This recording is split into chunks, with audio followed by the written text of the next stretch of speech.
नमस्कार दोस्तों, आप सबका एक बार फिर से बहुत बहुत स्वागत है हमारे चैनल स्टडी आईटीआई स्किल्स के एक और नए वीडियो में। आज के वीडियो में हम वर्कशॉप कैलकुलेशन एंड साइंस के एक और topic mass, weight and density की स्टडी करेंगे। और आज के वीडियो में हम जानेंगे द्रव्यमान, भार, घनत्व और आपेक्षिक घनत्व का परिचय एवं परिभाषाएं, द्रव्यमान, भार, घनत्व और आपेक्षिक घनत्व की विभिन्न इकाइयां, द्रव्यमान एवं भार में अंतर, घनत्व एवं आपेक्षिक घनत्व में अंतर तथा आपेक्षिक घनत्व निकालने की विभिन्न विधियों के बारे में। तो आप इस वीडियो को लास्ट तक जरूर देखिएगा। आइए स्टार्ट करते हैं।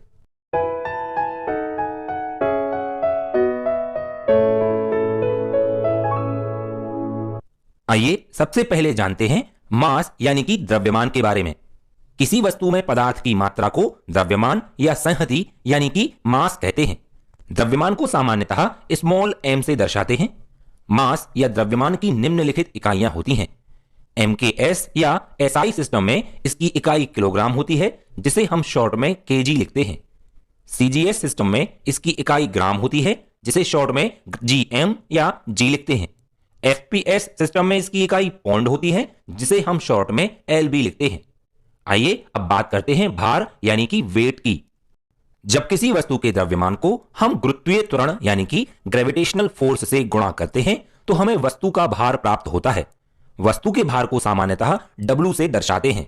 यदि वस्तु का द्रव्यमान m है तो उस वस्तु का भार W होगा W = m × G। यहां पर G पृथ्वी का गुरुत्वीय त्वरण यानी कि ग्रेविटेशनल फोर्स होता है। G एक कांस्टेंट होता है और पृथ्वी के लिए इसका मान 9.81 मीटर प्रति वर्ग सेकंड होता है। दूसरे शब्दों में किसी वस्तु के भार की परिभाषा होगी, किसी वस्तु का भार वह बल है जिसके द्वारा वह वस्तु पृथ्वी के केंद्र की ओर आकर्षित होती है। आइए अब जानते हैं वेट यानी कि भार की यूनिट्स के बारे में। भार की इकाइयां दो प्रकार की होती हैं, निरपेक्ष इकाइयां यानी एब्सोल्यूट यूनिट्स एवं गुरुत्व इकाइयां यानी ग्रेविटेशनल यूनिट्स। पहले बात करते हैं निरपेक्ष इकाइयां यानी कि एब्सोल्यूट यूनिट्स की। MKS या SI सिस्टम में भार की इकाई न्यूटन होती है, जिसे हम शॉर्ट में N लिखते हैं। CGS सिस्टम में भार की इकाई डाइन होती है। FPS सिस्टम में भार की इकाई पौंडल होती है। गणितीय रूप से बात करें तो 1 न्यूटन भार होगा 1 किलोग्राम × 1 मीटर प्रति वर्ग सेकंड। 1 डाइन भार होगा 1 ग्राम × 1 सेंटीमीटर प्रति वर्ग सेकंड एवं 1 पौंडल भार होगा 1 पौंड × 1 फुट प्रति वर्ग सेकंड। अब बात करते हैं गुरुत्व इकाइयां यानी ग्रेविटेशनल यूनिट्स की। MKS या SI सिस्टम में भार की इकाई किलोग्राम भार यानी कि किलोग्राम वेट होती है। 1 किलोग्राम भार 9.81 न्यूटन के बराबर होता है। CGS सिस्टम में भार की इकाई ग्राम भार यानी ग्राम वेट होती है। 1 ग्राम भार 980 डाइन के बराबर होता है। FPS सिस्टम में भार की इकाई पौंड भार यानी LB वेट होती है। 1 पौंड भार 32 पौंडल्स के बराबर होता है। इसके साथ ही एक और रिलेशन आपको याद रखना है कि 1 न्यूटन 10⁵ डाइन के बराबर होता है। मास और वेट यानी कि द्रव्यमान और भार के बीच प्रमुख अंतर जो आपको जान लेना जरूरी है निम्नलिखित हैं। किसी भी वस्तु का द्रव्यमान प्रत्येक स्थान पर एक समान रहता है, जबकि वस्तु का भार गुरुत्वीय त्वरण बदलने के साथ बदलता है। उदाहरण के लिए यदि किसी वस्तु का द्रव्यमान 5 किलोग्राम है तो पृथ्वी पर उसका भार होगा 5 × 9.81 न्यूटन यानी कि 49.05 न्यूटन। लेकिन उसी वस्तु का भार चंद्रमा पर होगा 5 × 1.625 यानी कि 8.125 न्यूटन, क्योंकि चंद्रमा का गुरुत्वीय त्वरण यानी ग्रेविटेशनल फोर्स का मान 1.625 मीटर प्रति वर्ग सेकंड होता है। दूसरा महत्वपूर्ण अंतर यह कि वस्तु का द्रव्यमान कभी भी शून्य नहीं हो सकता, जबकि उस वस्तु का भार शून्य हो सकता है। उदाहरण के लिए यदि किसी वस्तु का द्रव्यमान 5 किलोग्राम है एवं किसी स्थान पर गुरुत्वीय त्वरण का मान शून्य है तो उस स्थान पर वस्तु का भार भी शून्य होगा। तीसरा अंतर यह कि किसी वस्तु का द्रव्यमान एक अदिश राशि होती है, जबकि वस्तु का भार एक सदिश राशि होती है, क्योंकि वस्तु के भार की दिशा हमेशा पृथ्वी के केंद्र की ओर होती है। इसके साथ ही एक और महत्वपूर्ण अंतर यह भी कि वस्तु का द्रव्यमान जल में परिवर्तित नहीं होता, लेकिन वस्तु का भार जल में परिवर्तित हो जाता है। इसीलिए कोई भी वस्तु जल में डुबाने पर हल्की प्रतीत होती है। यह तो बात हुई वस्तु के द्रव्यमान और वस्तु के भार की। अब बात करते हैं घनत्व यानी डेंसिटी की। किसी पदार्थ के द्रव्यमान और उसके आयतन के अनुपात को घनत्व कहते हैं। घनत्व को स्मॉल डी से प्रदर्शित करते हैं।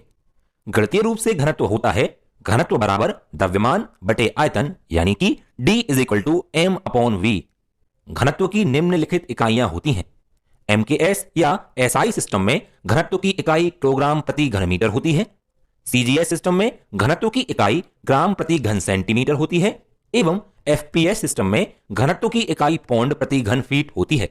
आइए अब बात करते हैं आपेक्षिक घनत्व या विशिष्ट घनत्व, यानी कि स्पेसिफिक ग्रेविटी या रिलेटिव डेंसिटी की। किसी वस्तु के घनत्व एवं 4 डिग्री सेंटीग्रेड पर पानी के घनत्व के अनुपात को उस वस्तु का आपेक्षिक घनत्व या विशिष्ट घनत्व कहा जाता है। क्योंकि यह दो समान इकाइयों का अनुपात है, इसलिए आपेक्षिक घनत्व या विशिष्ट घनत्व की कोई इकाई नहीं होती। गणितीय रूप से बात करें तो आपेक्षिक घनत्व या विशिष्ट घनत्व बराबर वस्तु का घनत्व बटे 4 डिग्री सेंटीग्रेड पर पानी का घनत्व होगा। इसका एक और फॉर्मूला होता है आपेक्षिक घनत्व या विशिष्ट घनत्व बराबर किसी आयतन पर वस्तु का द्रव्यमान बटे 4 डिग्री सेंटीग्रेड पर उसी आयतन के पानी का द्रव्यमान। पानी के आपेक्षिक घनत्व का मान 1 होता है। जिन वस्तुओं के आपेक्षिक घनत्व का मान 1 से अधिक होता है वे वस्तुएं पानी में डूब जाती हैं, और जिन वस्तुओं के आपेक्षिक घनत्व का मान 1 से कम होता है वे वस्तुएं पानी में तैरती हैं।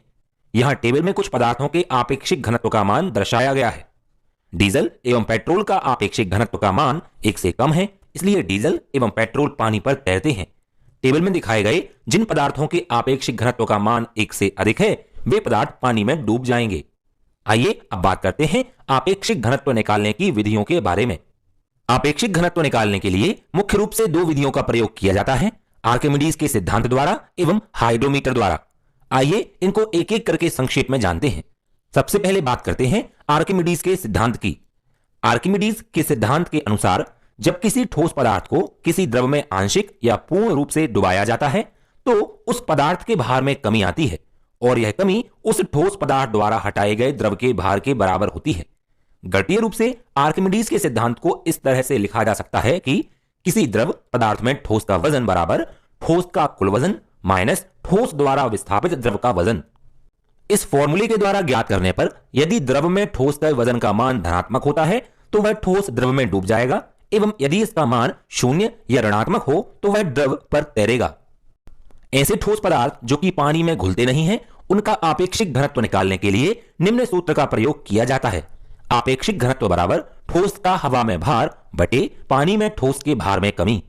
इसके लिए जिस ठोस का आपेक्षिक घनत्व ज्ञात करना होता है उसका पहले हवा में भार ज्ञात करते हैं और उसके बाद पानी में उस ठोस का भार ज्ञात करते हैं और पानी में उसके भार में आई हुई कमी को ज्ञात करते हैं। ऐसे ठोस पदार्थ जो पानी में घुल जाते हैं उनका आपेक्षिक घनत्व निकालने के लिए पानी के स्थान पर ऐसे द्रव का प्रयोग किया जाता है जिनमें वह ठोस पदार्थ घुलते ना हो। इनका आपेक्षिक घनत्व निकालने के लिए निम्न सूत्र का प्रयोग किया जाता है। आपेक्षिक घनत्व बराबर ठोस का हवा में भार गुणित द्रव का आपेक्षिक घनत्व बटे द्रव में ठोस के भार में कमी। किसी भी द्रव का आपेक्षिक घनत्व निकालने के लिए एक ऐसा ठोस पदार्थ लेते हैं जो कि पानी एवं उस द्रव में घुलनशील ना हो एवं दोनों से भारी हो। अब ठोस पदार्थ को उस द्रव एवं पानी में डुबाकर ठोस पदार्थ के भार में कमी ज्ञात कर लेते हैं और निम्न सूत्र के द्वारा द्रव का आपेक्षिक घनत्व ज्ञात करते हैं। आपेक्षिक घनत्व बराबर द्रव में ठोस के भार में कमी बटे पानी में ठोस के भार में कमी। इस प्रकार से आर्किमिडीज के सिद्धांत के द्वारा किसी भी ठोस या द्रव का आपेक्षिक घनत्व ज्ञात किया जा सकता है। किसी भी द्रव के आपेक्षिक घनत्व ज्ञात करने की सरल विधि है हाइड्रोमीटर द्वारा आपेक्षिक घनत्व ज्ञात करना। हाइड्रोमीटर द्रवों के प्लवन यानी कि लॉ ऑफ फ्लोटेशन के सिद्धांत पर कार्य करता है। इस सिद्धांत के अनुसार जब कोई वस्तु किसी द्रव पर तैरती है तो संतुलन अवस्था में उस वस्तु का भार वस्तु के डूबे हुए भार द्वारा हटाए गए द्रव के भार के बराबर होता है। हाइड्रोमीटर एक कांच की नली का बना होता है। इसमें कांच के 2 बल्ब होते हैं जो एक दूसरे के साथ जुड़े होते हैं। इसका निचला भाग चौड़ा एवं छोटा होता है जिसमें पारा या छोटी छोटी गोलियां भरी होती हैं ताकि यह द्रव में सीधा तैर सके। इसका ऊपरी भाग लंबा एवं पतला होता है एवं इस भाग पर आपेक्षिक घनत्व को दर्शाने वाले चिन्ह लगे होते हैं। जिस भी द्रव का आपेक्षिक घनत्व निकालना होता है उसमें इस हाइड्रोमीटर को तैराया जाता है। हाइड्रोमीटर द्रव के आपेक्षिक घनत्व के अनुसार द्रव में डूबता है। हाइड्रोमीटर पर बने हुए जिस चिन्ह तक वह डूबता है वही द्रव का आपेक्षिक घनत्व होता है। अभी तक इस वीडियो में हमने किसी पदार्थ के द्रव्यमान, भार एवं उसके घनत्व तथा विशिष्ट घनत्व के बारे में जाना। अभी हमें इस टॉपिक से रिलेटेड न्यूमेरिकल प्रॉब्लम्स की स्टडी भी करना है, जो हम हमारे अगले वीडियो में करेंगे। हमारे अगली वीडियो की नोटिफिकेशन पाने के लिए हमारे चैनल को सब्सक्राइब करके नोटिफिकेशन बेल को जरूर ऑन कर लें। यह वीडियो आपको कैसा लगा यह कमेंट बॉक्स में कमेंट करके हमें जरूर बताएं और साथ ही हमारे इस वीडियो को लाइक और शेयर करना ना भूलें। तो मिलते हैं नेक्स्ट वीडियो में। जय हिंद।